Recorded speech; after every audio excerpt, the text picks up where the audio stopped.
What's up, everyone, and welcome to Uber's Trending Gist. If you are here for the latest Nigerian political commentary, you've come to the right place, and boy, we do have a spicy one today. The old rivalry between former Rivers State Governor Rotimi Amaechi and the current FCT Minister Nyesom Wike has flared up again, and Amaechi isn't mincing his words.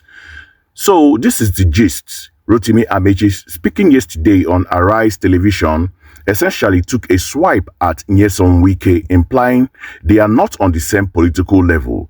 He even went as far as suggesting he wouldn't engage in a war of words with, and I quote, children. Wow. This is a direct hit, even if Wike's name wasn't explicitly mentioned every single time.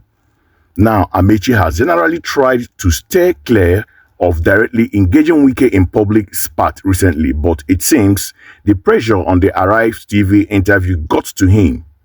He reminded everyone that he was the one who appointed Wike as the chief of staff back in the day, and because of that established hierarchy, he feels he can't stoop to trade insult with him publicly. Take a watch. Thank you.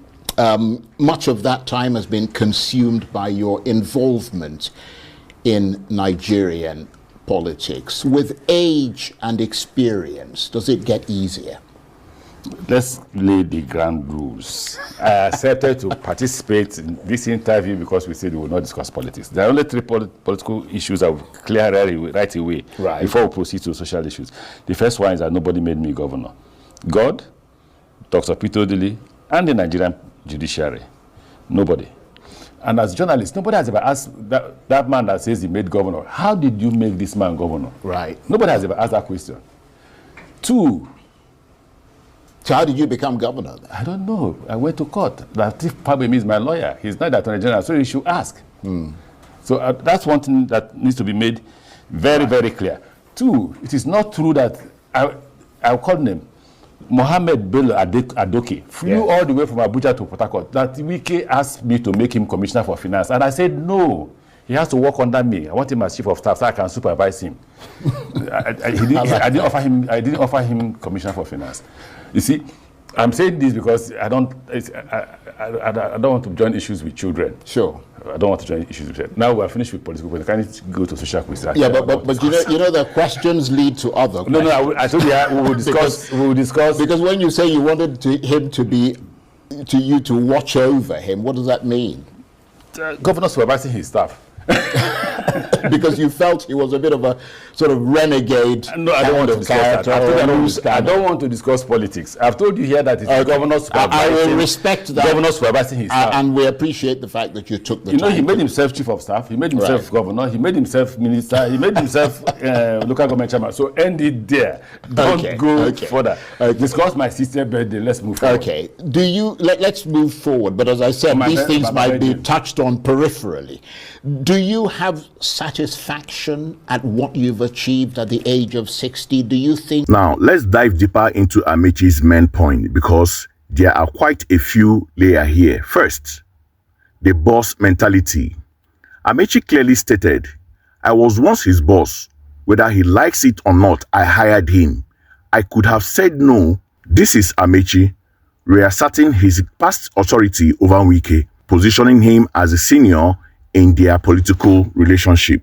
Secondly, challenging Wike's influence on his governorship. Amaechi directly disputed any claim or imputations that Wike was instrumental in his becoming governor. Instead, he credited God, formerly Governor Peter Odili, the judiciary, and the people of Rivers State.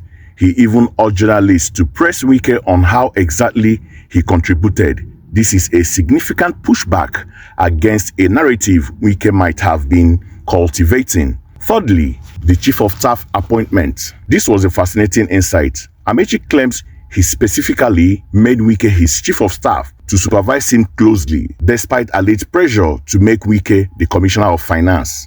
This paints a picture of Amaechi wanting to keep a close eye on Wike, perhaps suggesting a lack of complete trust or a desire to manage Wike's ambition even back then. The fourth one is the self-made man mockery. Amaechi mockingly said of Wike, he made himself chief of staff, he made himself governor, he made himself minister, he made himself local government chairman. This is a direct jab at what Amaechi perceives as Wike's tendencies to overstate his own achievement and perhaps not acknowledge those who helped him along the way. Amaechi explicitly said it's Wike that never acknowledged that anyone ever helped him. The fifth one, the maturity and the family name argument. So Amaechi questioned the maturity in Wike's public conversations, suggesting that modern politicians often act without considering the implications for their family names or legacy. This is a broader critique of political conduct, using Wike as a specific example. So the sixth one is the flyover feud. This is a classic Rivers State talking point. Amaechi argued that he built several flyovers as governor without making a noise about it, expressing surprise at the media frenzy surrounding the flyover built by Wike. This is a subtle dig at Wike's perceived penchant for self-promotion and fanfare around projects. And finally, abandoned projects. Amaechi expressed clear distress over the alleged abandonment and vandalism of projects he completed during his tenure. This is a common lament from former office holders who feel their legacy is being deliberately erased or neglected by successors. It will be interesting to see if and how Nyesom Wike responds. Knowing Wike, a response is almost certainly coming, and is unlikely to be a quiet one.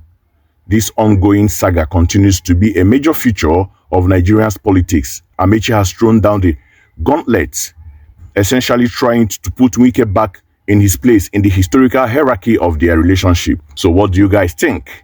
Was Amaechi right to speak out like this?